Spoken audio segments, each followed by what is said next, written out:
ছাত্রী আসসালামু আলাইকুম রহমতুল্লাহি বারকাতুহু। আশা করি তোমরা সকলেই ভালো আছো। যে যেখানে থাকো সবার জন্যই দোয়া রইল। আমি মোহাম্মদ নাজমুল ইসলাম খান, প্রভাষক জীববিজ্ঞান, ধুবুরিয়া আলিফউদ্দিন ফাজিল মাদ্রাসা, নাগরপুর, টাঙ্গাইল।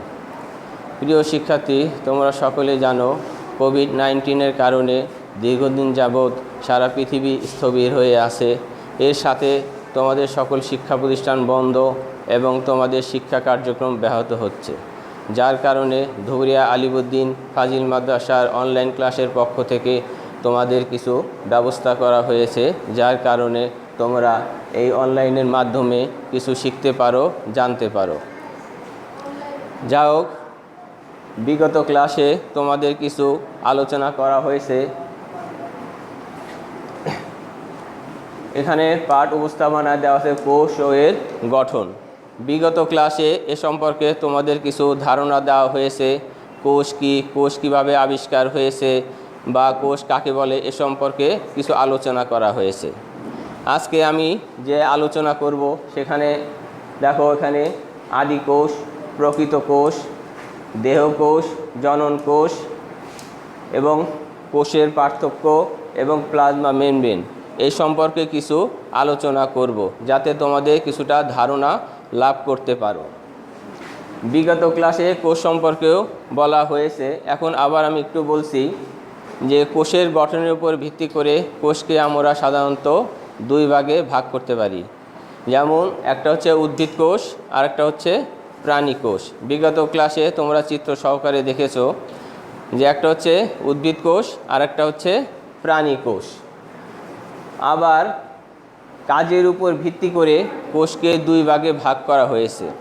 আমি আবার বলছি, কাজের উপর ভিত্তি করে কোষকে কয় ভাগে ভাগ করা হয়েছে? দুই ভাগে ভাগ করা হয়েছে। একটা হচ্ছে কাজের উপর ভিত্তি করে দেহকোষ, জনন কোষ। দেহকোষ এবং জনন কোষ। তো দেহকোষ কাকে বলে?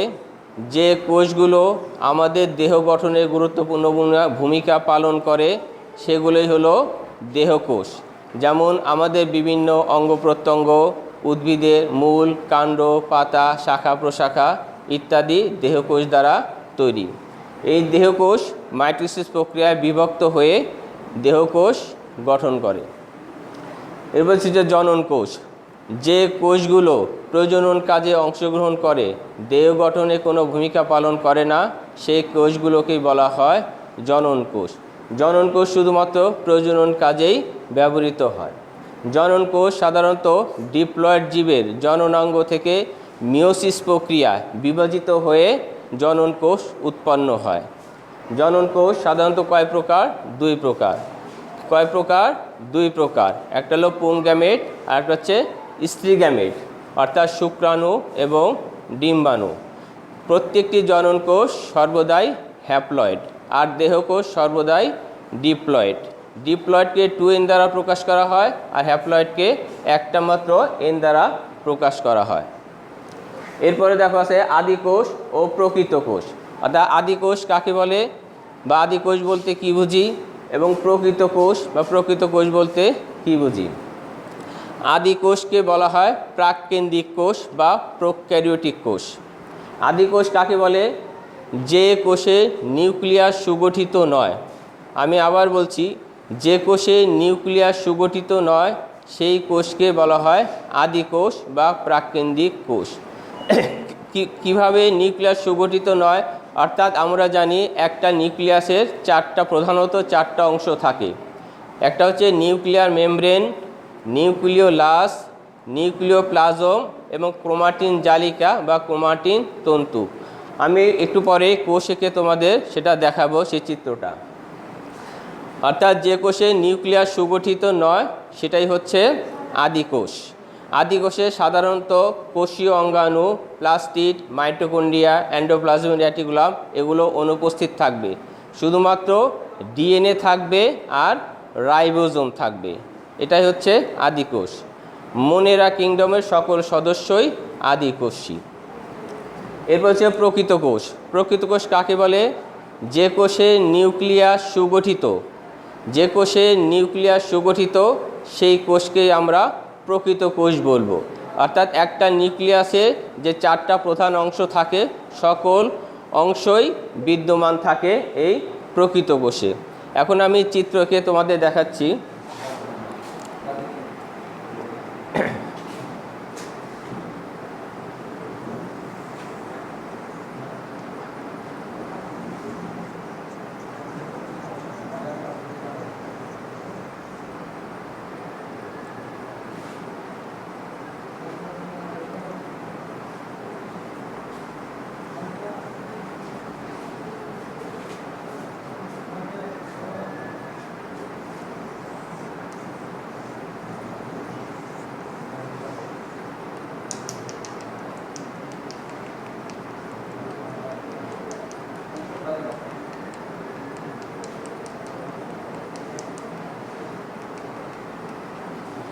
এখন দেখো প্রিয় ছাত্রছাত্রী, এই হলো একটা পূর্ণাঙ্গ নিউক্লিয়াস।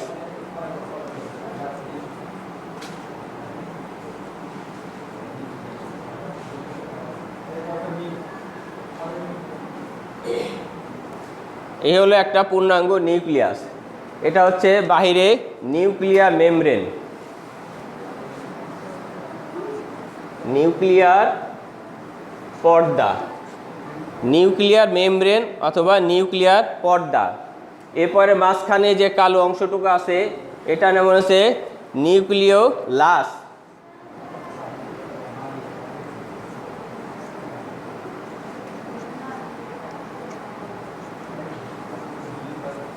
এটা হচ্ছে নিউক্লিওলাস। আর এই মাঝখানে যে ফাঁকা ঘরটা সেটা হচ্ছে নিউক্লিওপ্লাজম।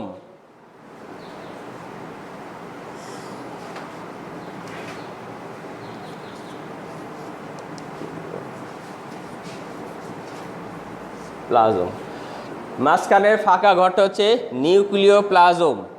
আর এই যে সুতার মতো যে বস্তুগুলো দেখা যাচ্ছে, পেঁচানো সুতার মতো, জালের মতো, এগুলো হলো নিউক্লিয়ার রেটিকুলাম।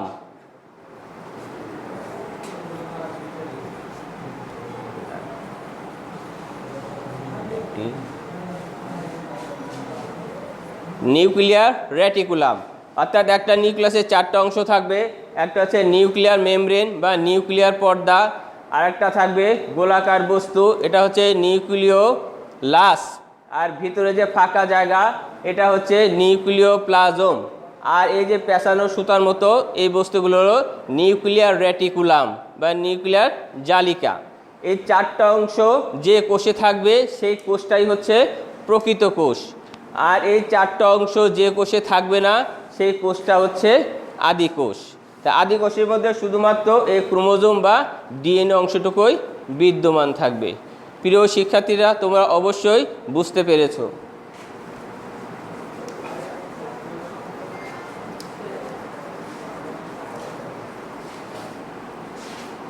এখন দেখো পার্থক্য, যেমন কোষের পার্থক্য, উদ্ভিদ কোষ এবং প্রাণী কোষ। 2টা কোষের গঠন ভিন্ন, এই জন্য 2টা কোষের মধ্যে কিছুটা পার্থক্য আছে। যেমন উদ্ভিদ কোষ এবং প্রাণী কোষের মধ্যে পার্থক্য হচ্ছে, 1 নম্বরে আমরা বলতে পারি যে উদ্ভিদ কোষে কোষ প্রাচীর থাকে, উদ্ভিদ কোষে কোষ প্রাচীর থাকে, প্রাণী কোষে কোষ প্রাচীর থাকে না। পরিবর্তে কি থাকে? Plasma membrane. আমি আবার বলছি, উদ্ভিদ কোষে কোষ প্রাচীর থাকে, প্রাণী কোষে কোষ প্রাচীর থাকে না। কোষ প্রাচীরের পরিবর্তে কি থাকে? প্লাজমা মেমব্রেন বা কোষ পর্দা। দ্বিতীয়ত হচ্ছে উদ্ভিদ কোষে কোষ গহ্বর থাকবে, প্রাণী কোষে সাধারণত কোষ গহ্বর থাকে না, থাকলেও নিম্ন শ্রেণীর জীবে ছোট আকারে থাকে। আমি আবার বলছি প্রিয় শিক্ষার্থীরা, তোমার মনোযোগ দিয়ে শুনো, যে উদ্ভিদ কোষে কোষ গহ্বর থাকে, প্রাণী কোষে সাধারণত কোষ গহ্বর থাকে না, থাকলেও নিম্ন শ্রেণীর জীবে ছোট আকারে থাকে।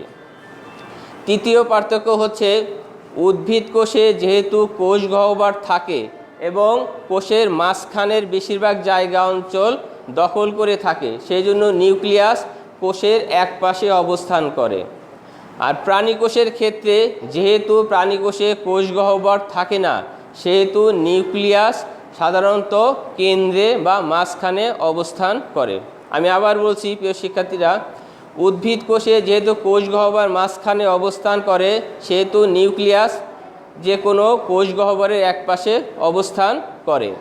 প্রাণী কোষের ক্ষেত্রে যেহেতু কোষ গহ্বর থাকে না সেহেতু নিউক্লিয়াস কোষের মাঝখানে অবস্থান করে। প্রিয় শিক্ষার্থীরা, তোমরা অবশ্যই বুঝতে পেরেছ উদ্ভিদ কোষ এবং প্রাণী কোষের মধ্যে মূলত কয়েকটি পার্থক্য। আমি এগুলো মুছে দিচ্ছি।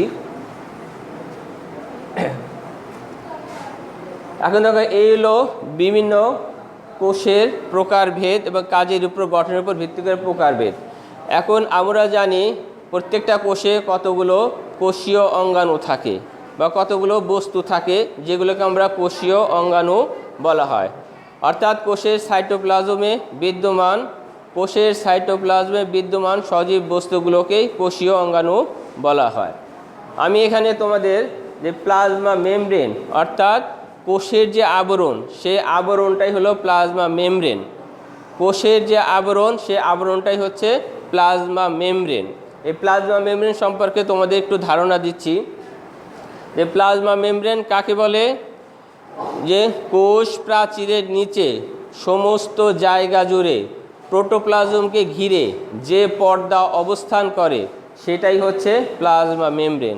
আমি আবার বলছি, কোষ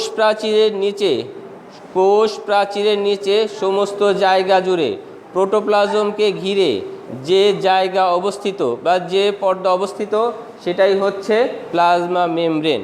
এই প্লাজমা মেমব্রেন দ্বারা একটা কোষ আবৃত থাকে। এখানে একটা কথা আসছে প্রোটোপ্লাজম আবার কী জিনিস। এর আগে আমরা সাইটোপ্লাজম সম্পর্কে ধারণা পেয়েছি।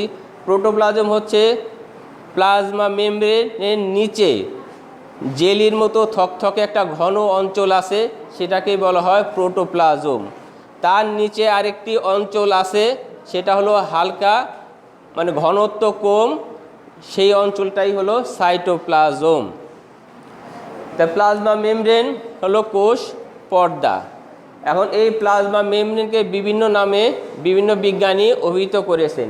কেউ কে প্লাজমা মেমব্রেন বলেছেন, কেউ ঝিল্লি বলেছেন, কেউ প্লাজমালেমা বলেছেন, কেউ বায়োমেমব্রেন বলেছেন, অর্থাৎ বিভিন্ন নামে প্লাজমা মেমব্রেন অভিহিত করা হয়েছে। এই প্লাজমা মেমব্রেনের স্থানে স্থানে বিভিন্ন ভাঁজযুক্ত অবস্থান আমরা দেখতে পাই, অর্থাৎ ভাঁজ থাকে। যেমন এরকম ভাঁজ থাকে, একটা কোষের মধ্যে এরকম ভাঁজ থাকে। এই ভাঁজযুক্ত স্থানকে বলা হয় মাইক্রোভিলাস। অর্থাৎ প্লাজমা মেমব্রেনের স্থানে স্থানে যেরকম ভাঁজ দেখা যায়, সেই ভাঁজটাকে বলা হয় কি বলা হয়? মাইক্রোভিলাস। ঠিক আছে। আর এই ভাঁজগুলো যদি ভিতরের দিকে বেশি প্রবিষ্ট থাকে তখন সেটাকে বলা হয় পিনোসাইটিক ফোসকা। আমি আবার বলছি, এই ভাঁজগুলোকে বলা হয় ভিতরে যদি প্রবিষ্ট থাকে সেগুলোকে বলা হয় পিনোসাইটিক ফোসকা, আর উপরের ভাঁজগুলোকে বলা হয় মাইক্রোভিলাস।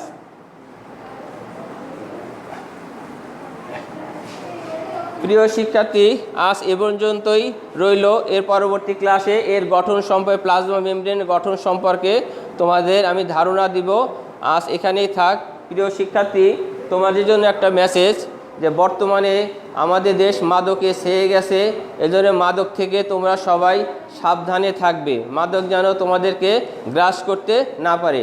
যুব সমাজ যেন মাদক থেকে দূরে সরে থাকতে পারো, সেইভাবে তোমরা চলাচল করবে এবং সেই মাদক থেকে বিরত থাকবে, নিজেকে মাদক থেকে মুক্ত রাখবে।